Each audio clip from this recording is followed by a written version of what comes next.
جعفر بن سلیمان رحمہ اللہ تعالیٰ کہتے ہیں کہ جلیل القدر تابعی حضرت مالک بن دینار رحمہ اللہ تعالیٰ کے ساتھ ایک دفعہ بصرہ میں چل رہا تھا۔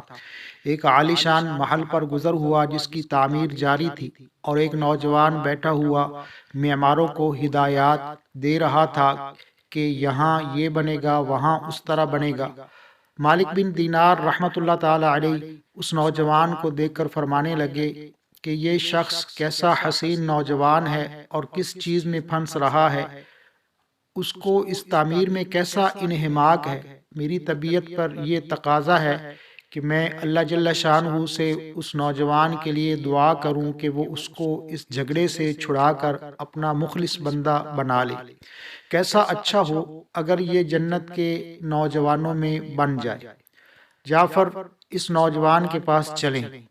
جعفر کہتے ہیں کہ ہم دونوں اس نوجوان کے پاس گئے، اس کو سلام کیا، اس نے سلام کا جواب دیا۔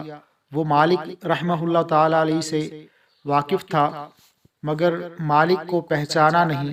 تھوڑی دیر میں پہچانا تو کھڑا ہو گیا اور کہنے لگا، کیسے تشریف آوری ہوئی؟ مالک رحمۃ اللہ تعالیٰ علیہ نے فرمایا کہ تم نے اپنے اس مکان میں کس قدر روپیہ لگانے کا ارادہ کیا ہے؟ اس نے کہا 1,00,000 درہم۔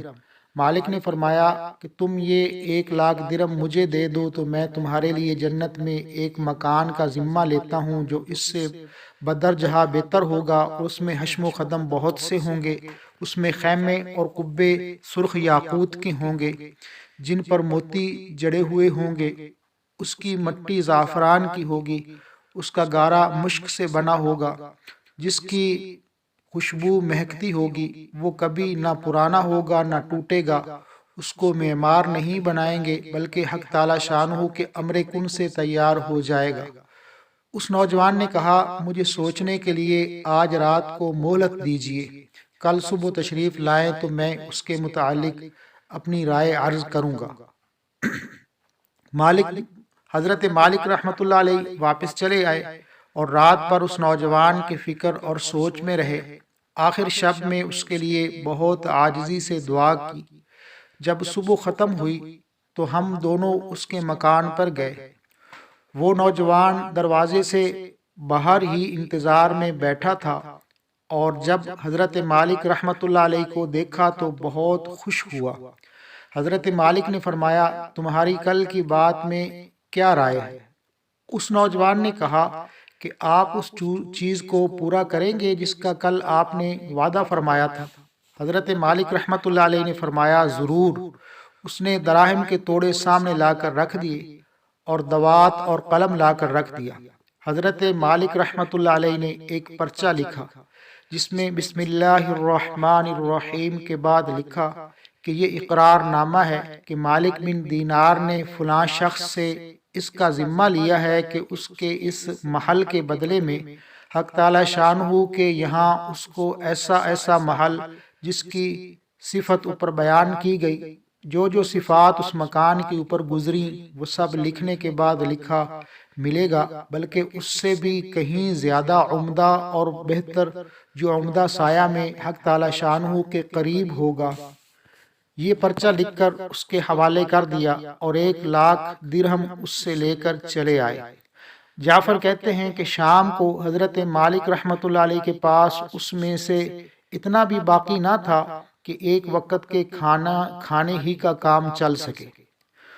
اس واقعہ کو 40 دن بھی نہ گزرے تھے کہ ایک دن حضرت مالک رحمۃ اللہ علیہ جب صبح کی نماز سے فارغ ہوئے تو مسجد کی محراب میں ایک پرچہ پڑا دیکھا۔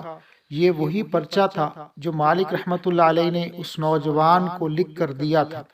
اس کی پشت پر بغیر روشنائی کے لکھا ہوا تھا، اللہ جل شانہ کی طرف سے مالک بن دینار کے ذمہ کی برات ہے۔ جس مکان کا تم نے اس نوجوان سے ذمہ لیا تھا وہ ہم نے اس کو پورا دے دیا اور اس سے 70 گنا زیادہ دے دیا۔ حضرت مالک اس پرچہ کو پڑھ کر متحیر سے ہوئے۔ اس کے بعد ہم اس نوجوان کے مکان پر گئے تو وہاں مکان پر سیاہی کا نشان تھا جو سوگ کی علامت کے طور پر لگایا ہوگا، اور رونے کی آوازیں آ رہی تھیں۔ ہم نے پوچھا تو معلوم ہوا کہ اس نوجوان کا کل گزشتہ انتقال ہو گیا۔ ہم نے پوچھا کہ اس کا غسل میت کس نے دیا تھا؟ اس کو بلایا گیا۔ ہم نے اس سے اس کے نہلانے اور کفنانے کی کیفیت پوچھی۔ اس نے کہا کہ اس نوجوان نے اپنے مرنے سے پہلے مجھے ایک پرچہ دیا تھا اور یہ کہا تھا کہ جب تو مجھے نہلا کر کفن پہنائے تو یہ پرچہ اس میں رکھ دینا۔ میں نے اس کو نہلایا، کفنایا اور وہ پرچہ اس کے کفن کے اور بدن کے درمیان میں رکھ دیا۔ حضرت مالک رحمت اللہ علیہ نے وہ پرچہ اپنے پاس سے نکال کر اس کو دکھایا۔ وہ کہنے لگا کہ یہ وہی پرچہ ہے، قسم ہے اس ذات کی جس نے اس کو موت دی، یہ پرچہ میں نے خود اس کے کفن کے اندر رکھا تھا۔ یہ منظر دیکھ کر ایک دوسرا نوجوان اٹھا اور کہنے لگا، مالک آپ مجھ سے 2,00,000 دراہم لے لیجئے اور مجھے بھی پرچہ لکھ دیجئے۔ حضرت مالک رحمت اللہ علیہ نے فرمایا کہ وہ بات دور چلی گئی، اب نہیں ہو سکتا، اللہ جل شانہ جو چاہتا ہے وہ کرتا ہے۔